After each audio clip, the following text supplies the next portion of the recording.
আজকে খুবই হালকা ওজনের একটি পাথরের আংটি আছে 3 গ্রামের। আর এই আংটিগুলো আছে লেডিস আংটি, মাত্র 1.5 গ্রাম করে। হলমার্কের আছে। আপনারা দেখুন, ডিজাইন এখনও হয়নি। তো এই টক্সটাও আছে 2 গ্রামের মধ্যে, তো ডিজাইন এখনও হয়নি। তো একটি আংটি ডিজাইন এঁকেছি আমি, সেটা মেরে আপনাদের দেখাচ্ছি।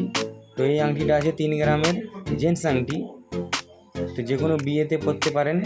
তো আংটিটা হয়ে গেছে।